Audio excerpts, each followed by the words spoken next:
What's going on, guys? Tower number 9 here, and today we're going to talk about how I won a Store Showdown using Double Red Sabine. So yeah, let's get into it. So some of you have seen my previous video where I talked about how I won a Win a Box event using Double Red Sabine, and since then I've been working on an updated version of the deck. So the core insight that got me to work on the deck in the first place was that playing Double Red allows Sabine to run Tarkin Town to counter the Consortium Star Viper Energy Conversion Lab combo, which I think is a major issue for other Rebel aggro decks. Aggression, the double red card, is also very powerful, and it's actually been getting better with some of the newer decks that people have been playing. But I had originally been running the deck without For a Cause I Believe In, and for both the Win a Box event and this event, I had switched to a version that had For a Cause in exchange for making the rest of the deck maybe a little worse by moving certain cards to be heroic, even if there was maybe a better mono red option. Since the previous video, though, I removed the Guerrilla Attack Pod for Rebel Assault, which I consider to be a mirror breaker. I upgraded Benthic 2 tubes to R2D2, and shout out to the KTOD group for inspiring that change. And I added Wolf to the sideboard to counter opposing decks that had kind of a healing plan. Originally, I hadn't done this simply because I didn't have 3 physical copies of Wolf, which I believe I now have. So here is the deck. So as you can see here, I have the 2 main decked Rebel Assaults and 1 in the sideboard as potential mirror breakers because I thought that aggro would be fairly popular and I wanted to have kind of an edge in the aggro mirror insofar as I was able. Rebel Assault out of aspect does cost 3, which is awkward, but you're often playing it to win the game anyway, at which point it doesn't really matter that you paid extra for it. Spec Force Soldier is a solid basic card. It allows you to remove Sentinel from an opposing unit. Also just a 1 cost that you can play to get another unit on the board, potentially ping some damage with Fighters for Freedom, or just develop another unit. Metal Ceremony, of course, free experience is pretty good. Heroic Sacrifice can be used either to get a card out of a situation where you were going to be trading anyway, to do some bonus damage to the enemy base. If you have a situation where one of your units is clearly doomed, you can use Heroic Sacrifice and lose that unit, do some extra damage, get a card. R2D2 replaced Benthic 2 tubes, so relative to Benthic, R2 is probably worse in aggro mirrors, but the fact that he's heroic is helpful for a cause I believe in, and against some of the more mid-range or control decks, the fact that he has 4 HP makes him harder to deal with. Additionally, his filtering can help you get to For a Cause I Believe In or other reach cards in a situation where you're trying to move towards that kind of endgame. Green Squadron A-Wing, Sabine Wren, Alliance X-Wing, Rebel Pathfinder, all kind of classic units. Rebel Pathfinder is at 2x because it's the worst of this set of units. It's arguably R2 should be 2x instead, so that you have 12 quote-unquote real 2-drops instead of 11 plus the 2 1-drops. Not entirely decided on that.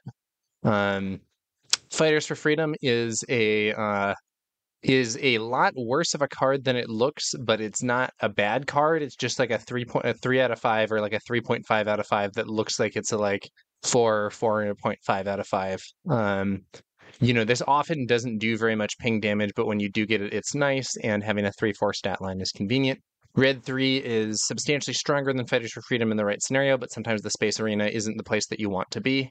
For a Cause I Believe In is insanely strong, one of the best cards in the game, really powerful reach card, and core to your gameplay against people who have stabilized. You try to close out the game with the direct damage from this. Fleet Lieutenant, very solid.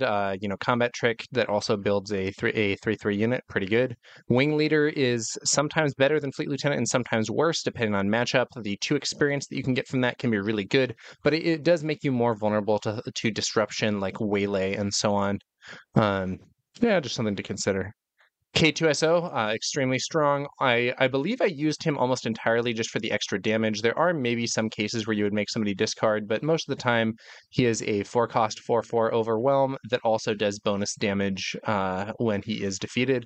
Saw Gerrera is a 4-cost 5/4, so a little better stat line than K2, and as an additional cost for each opponent to play an event, they must deal 2 damage to their base.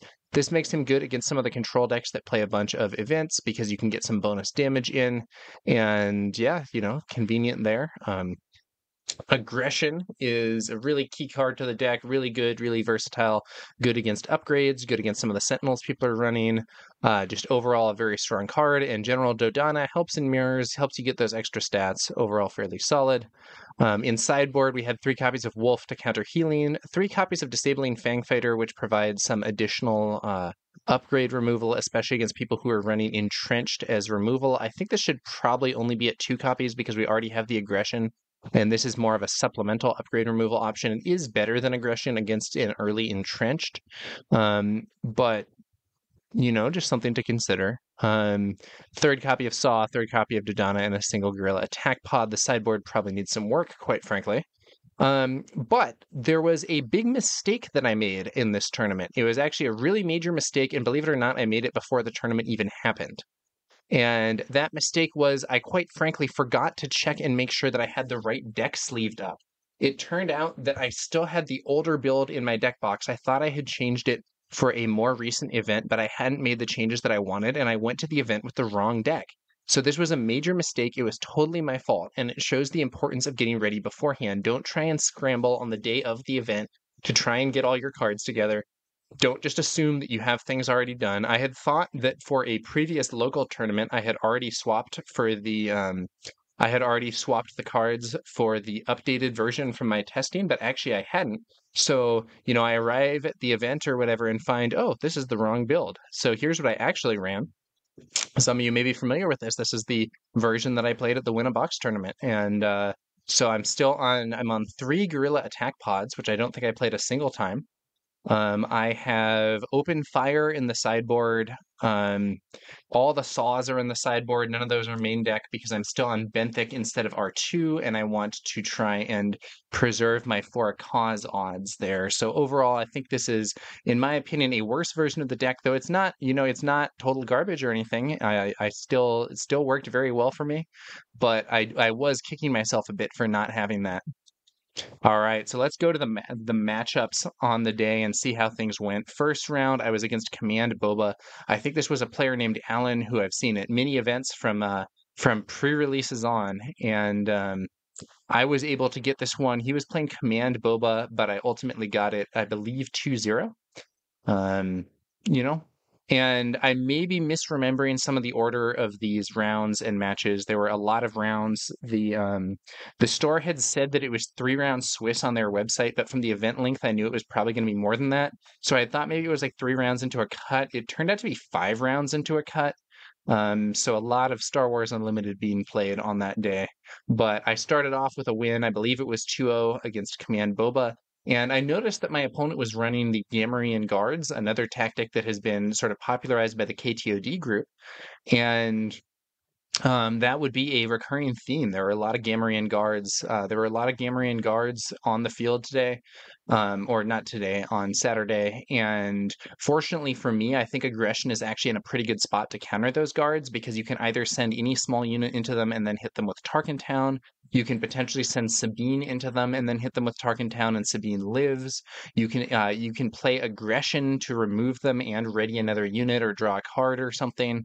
So overall, I felt pretty prepared to deal with the Gamorrean Guards. And actually, it was interesting because I don't think those are a bad choice. I think there are some matchups that they are definitely going to improve, but it ended up being something where I felt like because I played Red Sabine in particular, I was already in position to deal with this kind of shift in the meta, at least in terms of what the Boba decks were playing.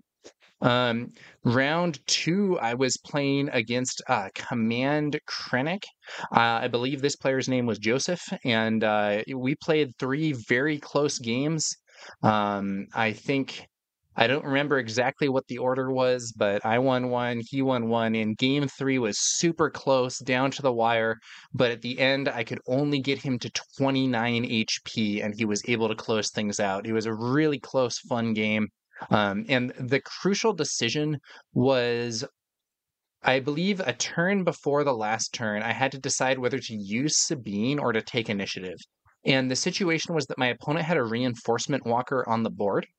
And if I had used Sabine, or no, I'm sorry, my opponent didn't have the reinforcement walker on the board, but was going to play it. And if I had used Sabine, I would have gotten my opponent down to, I think, 2 HP. But my opponent might have been able to just take the initiative. And because I didn't use Sabine, I had the opportunity to immediately win with For a Cause I Believe It if I drew it, but I didn't draw it. And then later I was able to get some damage through, but it wasn't quite enough, and I was off by 1. So I think that with the cards that I drew, it would have been better to use Sabine on that turn. Would it have been better in expectation? I'm not sure. Difficult situation, but really came down to the wire. Very fun games, tough opponent. I had had the wolf that was in my sideboard and not in my sideboard on the updated version and not the old version, as it can be quite helpful against Krennic. But I didn't bring it. And to be honest, Wolf isn't as much of a silver bullet as people might think. Like, he's helpful, but he doesn't solve the matchup completely, because his 2 HP means that Wolf is often defeated pretty fast. So what it ends up sort of being is like 2 for a 3/2 that also does 2 damage. That's one way to think of it, because if you play him on a turn when they were going to swing with Krennic, you denied the restore 2. And I'm not saying that's bad. In fact, I think it's good, and I think it's worth having in the sideboard. But it's not like, oh, healing decks are done. Wolf is going to stomp them. It's just a nice to have. And I didn't have it, but they were still competitive games, and ultimately my opponent got those. So I was, not feeling incredibly positive going 1-1 into the third round. I was thinking my odds weren't that good. But I didn't really know what the format was. And I thought, whatever, maybe I'll still make the cut. We'll see how it goes. So on to round 3. I believe it was this round that I played against a blue Vader deck for the first time in the event. And this was so this is a deck that I think I'm very favored against, to be honest. It's not fast. It's not really fast enough, and while it does have some things that can really slow down some aggro decks, so the Lieutenant Childson being the big one, the potential Childson at 6/6 play. The problem is Red Sabine is really well suited to counter Lieutenant Childson, so you can hit him with any unit that hits for 3 and then Tarkentown him, and he's off even if he was a 6/6. You can play Aggression to immediately defeat him by knocking 2 experience off and then doing 4 damage, even if he was played at 6/6. I just have the outs to Lieutenant Childson, and the kind of 6/6 Childson lockdown plan is what a lot of these decks are really skewing towards, in order to try and get progress in like the mid game and hold things off. And my deck just has a lot of answers for that. One of these games, however, was extremely close. I think the first one was not as close, but the second one, my opponent was holding me off more efficiently, and managed to deploy Vader, and I believe put Vader's lightsaber on him and was pushing damage to my base. And we had a situation where my opponent took the initiative with Vader poised to destroy the base in one attack. The only thing that I could do is play a For a Cause I Believe In and just hope to luck out. I needed to hit 4 for 4. So if I did 3 damage, I would lose the game to Vader's attack. But if I did 4 damage, I either won immediately or I could use Sabine to win after that. I did For a Cause I Believe In, and I hit 4 for 4. So I got the win in game 2. Even though my opponent fought well, and it was a close thing, but ultimately I got the luck that I needed to close out that game and actually close out the match as a whole. So that was another win, on to 2-1. I then learned that we were doing 5-round Swiss into top 4, which is a lot of rounds to play, but was helpful for me because it gave me more chances to potentially get some wins and make up for the loss that I had earlier. I think somebody said that there was going to be one undefeated who would make it, and then there were going to be 4 or 5 4-1s, and that some of them would make it. This event did not do the extra game to settle who makes it in that sort of situation. It was just based on placement in the FFG app or whatever, so I don't really know how that's determined. But yeah, that was the situation. So I thought, okay, I got to go 4-1, and if I went 3-2, there was a chance that I would make top 8. And top 8 did have some prizing, so there was, get that Mace Windu card, and maybe there was a pack or something being given out at that level. I don't remember.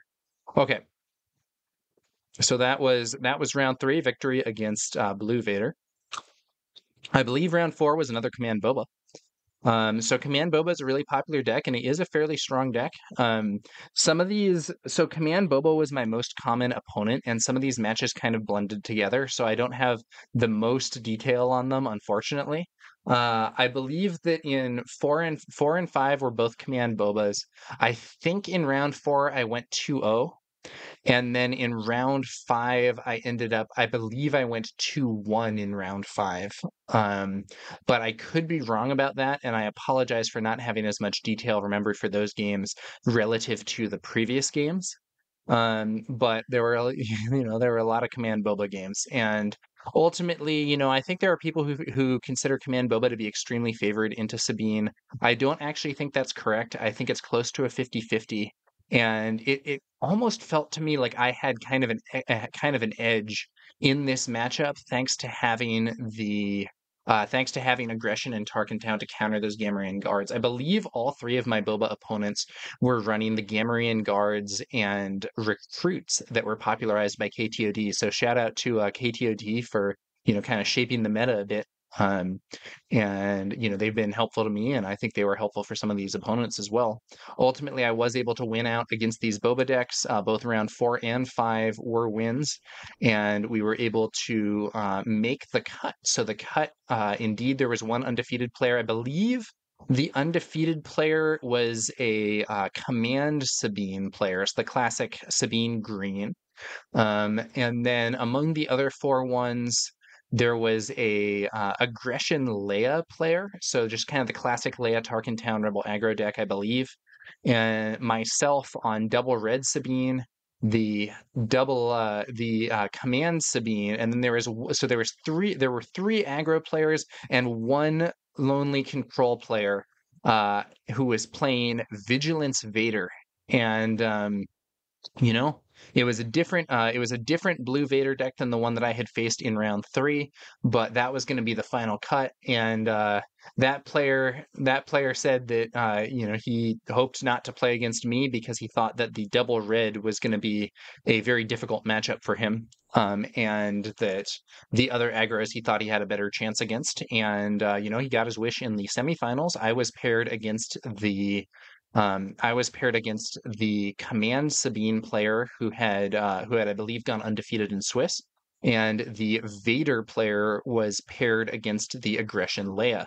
So this actually created kind of a funny situation because our Sabine mirror, I think we were finishing game 2 when they were still in game 1. I might be misremembering that, but the Sabine mirror is very fast. And this was an interesting one. My opponent was on Command Sabine. I was on Aggression Sabine. So we went 1-1 in the first 2 games.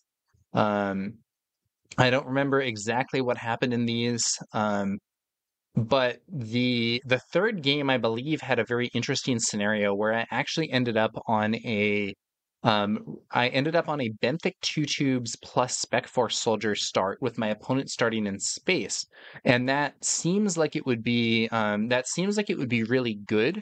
But my opponent used ECL to ambush in a Fleet Lieutenant, kill Benthic, and send his A-wing in for a buffed attack.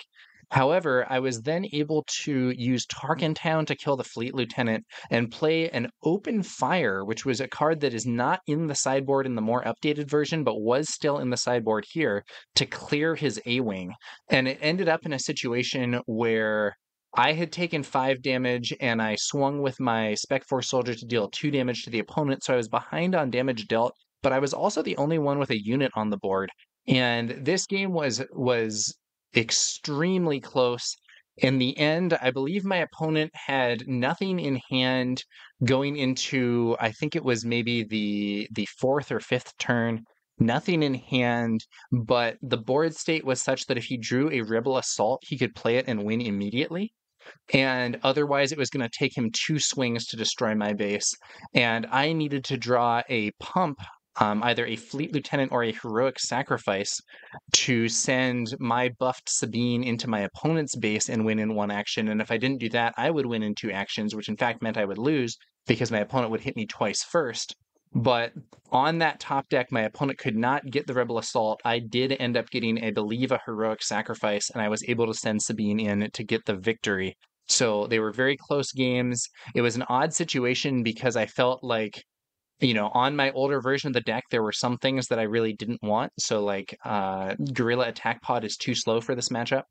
But on the other hand, the open fires that were left from the older version of the deck ended up kind of saving my butt in that game by shooting down that A-Wing. I think without that, I would have been in big trouble because, well, it would depend on what I would have drawn instead. But if you take like Rebel Assault instead of open fire there, Rebel Assault is actually worse under the circumstances and might have left that A-Wing free to hit me repeatedly and win the game. So, odd scenario. Benthic 2 tubes is also probably better in mirror than R2, though, I had not tested that very extensively, and I did notice that my opponent was able to use ECL to clear him very easily, which on the one hand, it made him use his ECL there and not on something like K2. In the earlier game that my opponent won, I believe he had used ECL to have K2 ambush Dodana. So they traded, and my opponent got 3 damage to my base with K2. And because K2 was defeated in that attack, it didn't leave me with a damaged unit that I could use Tarkentown to get value against. So that was pretty strong. And at least my opponent ambushing Benthic meant that wasn't available. So interesting situation overall. I have to think more about how to structure this deck for the aggro mirrors. I was surprised by Open Fire doing well, and some other people who have played it had said that Open Fire has worked well for them. I'm not sure if I want to point towards that like kind of control-oriented playstyle for this, but I want to do some more testing and see how that works. Anyway, it ended up being a 2-1 after a very close situation, and we were then left with 30 plus minutes in the round to check out what was happening with the Leia versus Vader games. And I believe that they went 1-1 in the first two, and then in the third game it was a very prolonged situation. It looked at sometimes times like Vader really had it locked down. It looked at other times like Leia might come back. But ultimately, I think an entrenched on the Leia player's Leia meant that he could not get into the base.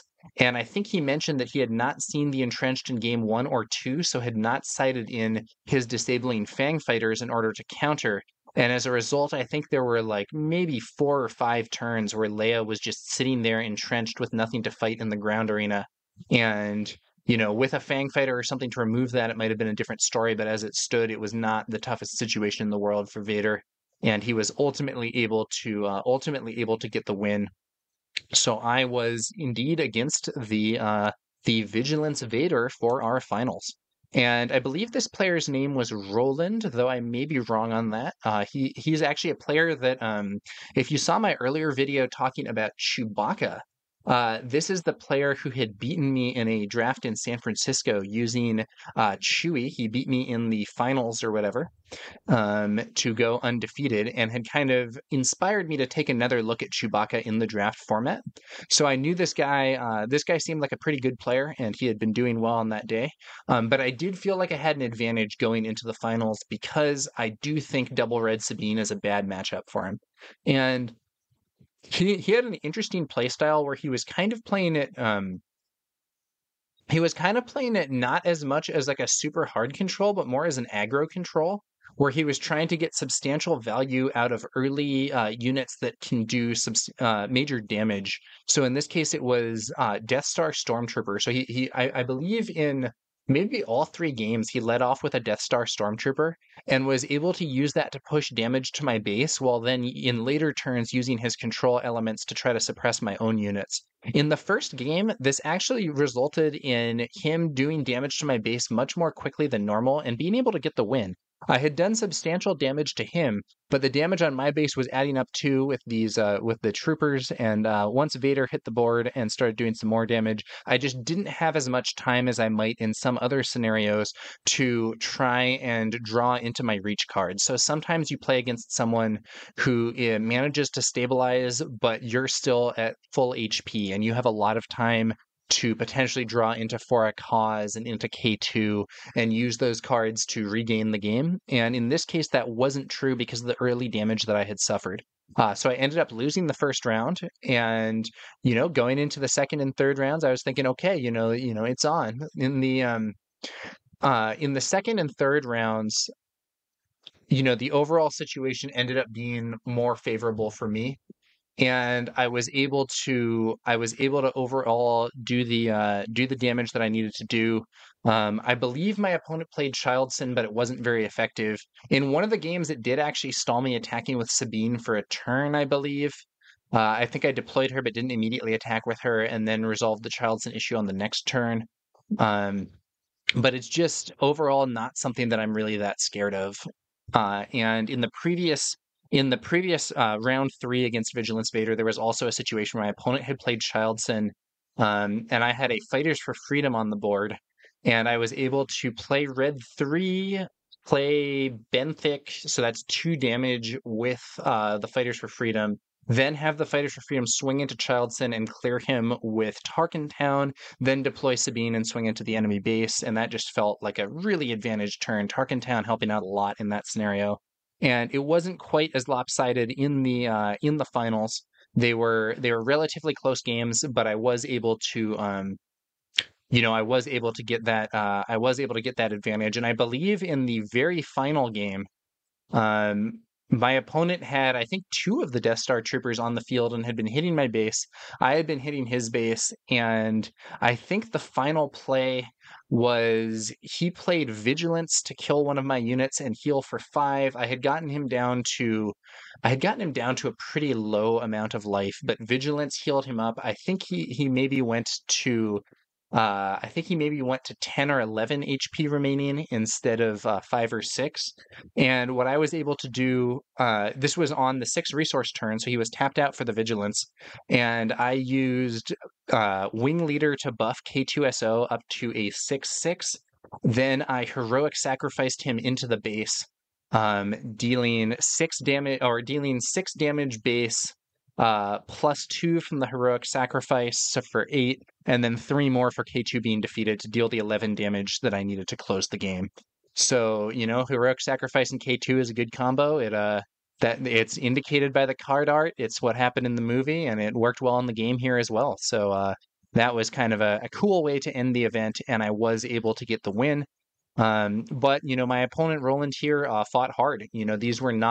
It did not feel like, oh, these are trivial games, I'm just rolling over him completely. And I thought that the kind of aggro control style with using the stormtroopers to try to push damage to the base to make early on, using the control stuff to suppress my units, and then trying to have maybe less time available for me to draw into reach cards once he had stabilized. I thought that was very interesting, and makes me wonder about what sort of build you could do to try to cater to that style more directly.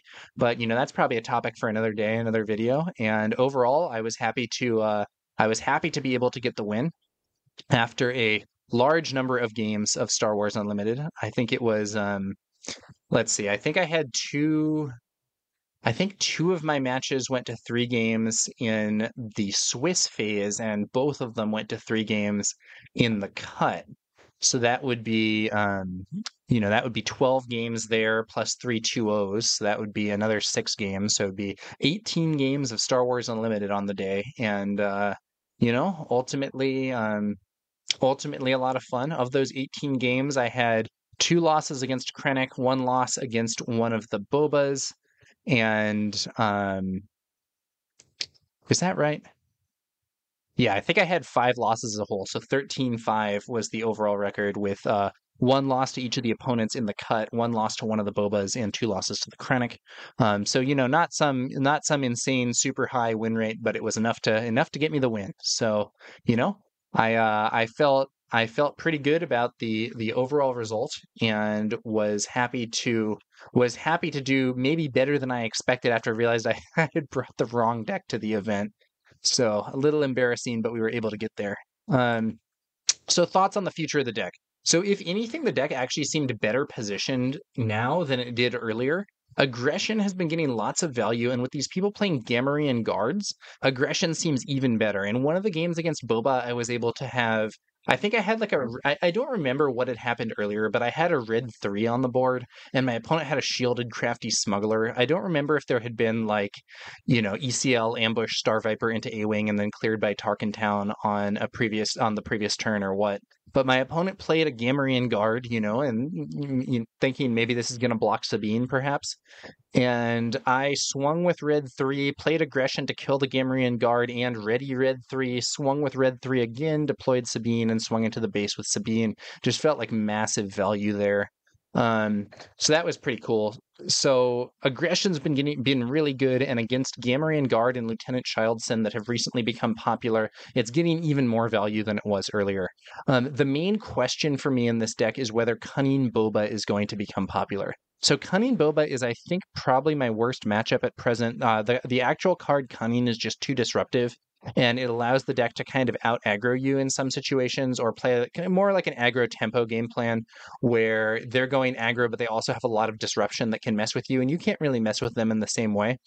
In theory, maybe Cunning Boba should be suppressed by Command Boba, but we'll have to see. I know earlier people were saying Command Boba was extremely favored against Cunning Boba. I think some of the people that have been playing Cunning Boba more recently haven't been having as much trouble with that matchup. I'm not sure exactly why that is. I would want to do more testing in it. But I know that Bobby Sapphire from KTOD won an event with Cunning Boba this weekend and released an interesting deck tech talking about that build and his choices. And I do think that if that deck becomes more meta than it is currently, this could be pretty bad. By this, I mean the Double Red Sabine. I'm not optimistic about my odds there against Double Cunning Boba. I'd want to do some more testing, but I think that of the different Sabine builds, you'd probably actually be wanting to run Sabine Yellow into that matchup.